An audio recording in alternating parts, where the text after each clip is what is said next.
Bisa mau cerita sedikit tentang fatwa Imam Ghazali dalam kitab Ihya, dan ini saya bukukan ketika 100 harinya Kiai Haji Maimun Zubair, ketika saya diminta ngisi ceramah di acara 100 harinya Mbah Maimun Zubair, guru kita semua. Di antaranya adalah ketika melihat maksiat itu, apa seharusnya kita membenci pelakunya atau malah justru menunjukkan simpatik dengan harapan bisa dibina. Jadi supaya kita amar ma'ruf nahi mungkar itu pakai ukuran yang dipakai ulama. Ada orang mabuk di jalan, itu dia melakukan kemungkaran, jelas mabuk. Kadang-kadang ibunya itu solihah, keluarganya soleh, ikut majelis taklim. Dia mungkin tersiksa karena keluarganya mabuk, atau mereka keluarga tersiksa anaknya mabuk. Tapi tersiksanya hanya mabuk saja, tapi gara-gara kamu nahi mungkar secara serampangan, kamu tegur, malah dosanya bunuh Anda. Ini namanya apa? Nahi mungkar sing yu'addi ila ma huwa akbahu minhu atau angkaru minhu atau syarrun minhu. Kamu nahi mungkar tapi tanpa perhitungan sehingga melahirkan mungkar yang lebih dahsyat, yaitu pembunuhan. Nah, di antara syarat kewajibannya nahi mungkar itu aturannya jangan yu'addi ila mungkarin sing akbaha minhu atau syarrun minhu. Jangan sampai mendatangkan kemungkaran yang lebih apa? Buruk. Itu juga misalnya ada orang yang sering datang ke masjid itu berjamaah sholat, tapi pakaiannya masih agak-agak gimana gitu. Cara papa ngerti agak gimana gitu. Dan ternyata kalau ditegur malah gak sholat. Nah ini kan kita punya perhitungan ya. Kalau ditegur gak sholat, kalau dibiarin tetap sholat, mendingan gak negur. Asal di hati kamu jangan-jangan nanti gak ada pemandangan kalau ditegur lah, itu yang mulai masalah kan. Tapi sebetulnya itu mulai masalah, itu hadun nafsi. Kalau perhitungannya gitu hadun nafsi. Tapi kalau perhitungannya selama masih islami dengan perhitungan-perhitungan haqqullah wa rasulih, insya Allah itu ditoleransi. Misalnya gini, orang sekarang itu gak siap dakwah orang yang ahli maksiat. Dulu itu zaman Nabi dakwah itu malah gak sekedar gak maksiat, masih kafir yang didakwai.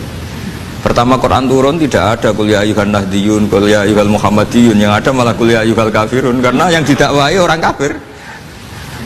Jadi kalau kamu nyari dakwah yang sudah orang steril, sudah soleh semua, itu orang Jawa nguyai segoro, sekaruan soleh kok bu dakwah.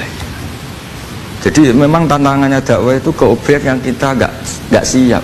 Nggak siapnya mungkin kita beda agama, mungkin beda kultur, beda kesolehan tuh.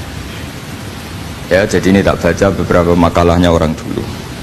Ketika melihat saudara kita, teman kita atau tetangga kita melakukan maksiat atau sedang maksiat, biar barokah ini teks aslinya Imam Ghazali. Wa turuqus salafi qad ikhtalafat fi izharil buhdi ma ahlil ma'asi. Semua orang salaf berbeda-beda dalam memperlihatkan ketidaksukaan ma ahlil ma'asi. Tentu kita semua tidak suka perzinaan, tidak suka mabuk-mabukan, tidak suka togel, tidak suka judi. Terus fa'in kulta, ini yang mulai dialog gitu ya. Fa'in kulta itu andaikan ada satu pertanyaan, yaitu yang mulai halaman 20. Fa'aqallu darajati fi izharil bughdi al-hajru wal i'radu wa qat'ur rifqi wal i'anah. Fahal yajibu dzalika hatta ya'siyal abdu bitarkih. Fa'aqulu la yadkhulu dzalika fi dhahiril ilmi tahta taklif wal ijab fa innana alamu annal ladzina syaribul khamra wa ta'atau al fawahisha fi zamani Rasulillah sallallahu alaihi wasallam as-sahabah maka yuhjaruna bil kulliyah. Dulu zaman Nabi juga banyak orang-orang yang masih mabuk, masih melakukan hal-hal yang buruk. Tapi mereka yang sedang maksiat atau baru berstatus fasik itu maka yuhjaruna bil kulliyah. Tidak begitu ditinggalkan saja atau asingkan begitu saja. Balkanu munqasimina fihim ilaman yahdidul qawla alaih. Sebagian sahabat kalau melihat orang yang mabuk, yang enggak benar, keras. Wa yuzhirul bughdalah, memperlihatkan tidak sukanya. Wa ilaman yu'ridu anhu wa la yata'aradu anhu. Ini milik orang Jawa, ya tidak benci ya tidak suka, pokoknya terus pasif. Semua corong Jawa gak melok-melok ya, itu. Nggak, biar sampean ngerti bahwa perilaku kita sebagai orang Jawa atau orang Timur, orang Indonesia ternyata ada pembenaran di Ihya, meskipun kebetulan kebenaran Anda meskipun kebetulan. Nah kali ini kebetulan yang punya dalil itu. Artinya gini, ketika melihat kemungkaran ini kan saya bela Mbah Mun, makanya judul ini Al-Intisar lil Madhabi Syekhina, bela Mbah Mun, bela Pak Kuras, bela bapak kita sendiri. Kita tidak pernah punya guru-guru yang melihat kemungkaran itu reaktif. Tapi secara referensi yang reaktif zaman dulu pun ada, wa ilaman yuziru al-bughdolah, ada orang yang memperlihatkan ketidaksukaannya. Ya kita secara referensi itu ya ada kelompok yang seperti itu mulai dulu ya ada yang tidak ngambil sikap. Nah ini sangat Jawa sekali, wa ilaman yu'ridu anhu wa la yata'radullah. Ya, tapi kamu jangan terus bilang wah Imam Ghazali berarti NU kultural ya enggak. Imam Ghazali itu ada sebelum Mbah Hasyim Asy'ari, nanti kamu ngait-ngaitkan Imam Ghazali punya KTA NU enggak ya enggak ini. Ya jelas ya, ada yang ngambil sikap apa? Yudhirul bughdo, memperlihatkan ketidaksukaannya, ada yang ngambil sikap yu'ridu anhu wa la yata'arradu lah. Nah ini yang ketiga, ini yang persis Wali Songo ini yang ketiga ini. Wa ilaman yang zuru ilaihi bi'ainir rahmah. Ada orang itu melihat temannya maksiat, saudaranya maksiat, bawaannya malah tambah suka, tambah sayang. Karena itu dianggap sarana menarik simpati, kemudian berharap nanti menjadi baik. Ini yang ketiga, ini yang mungkin paling berat, tapi itu percontohan yang diceritakan wali-wali Songo.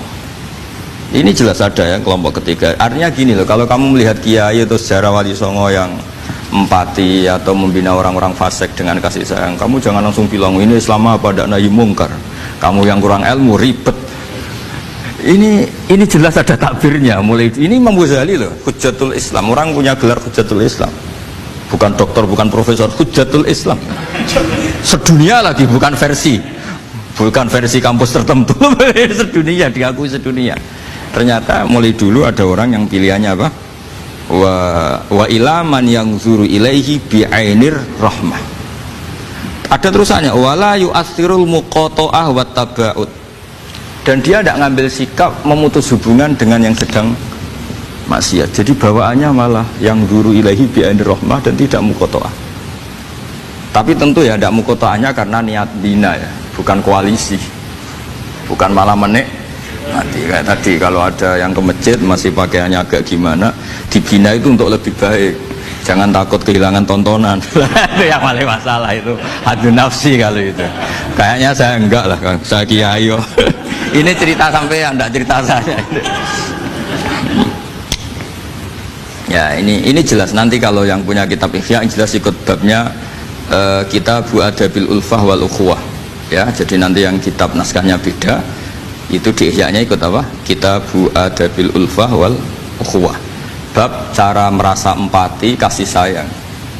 Itu di situ saya pernah baca khatam dan mengajarkannya juga berkali-kali, dan muasalah saya dengan ulama-ulama dulu yang sudah meninggal.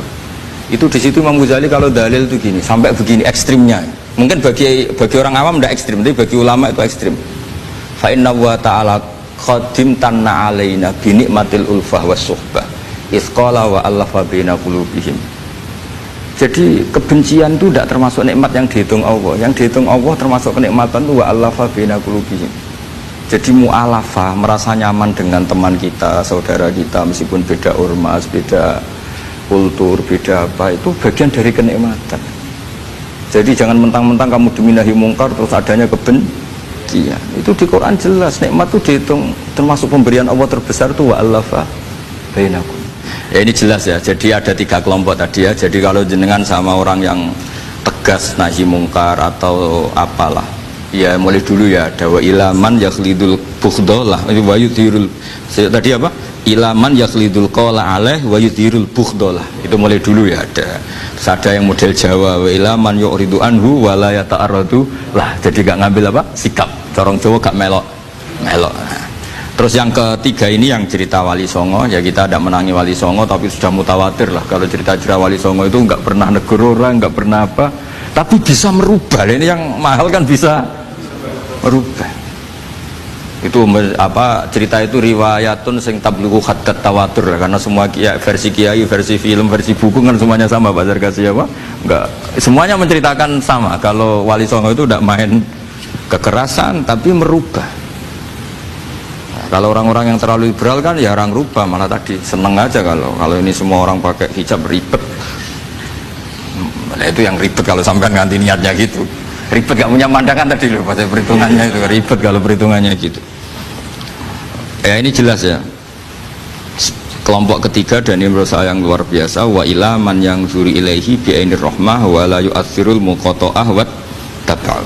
Fahadihi daqaiqu diniyatun takhtalifu fiha turuqus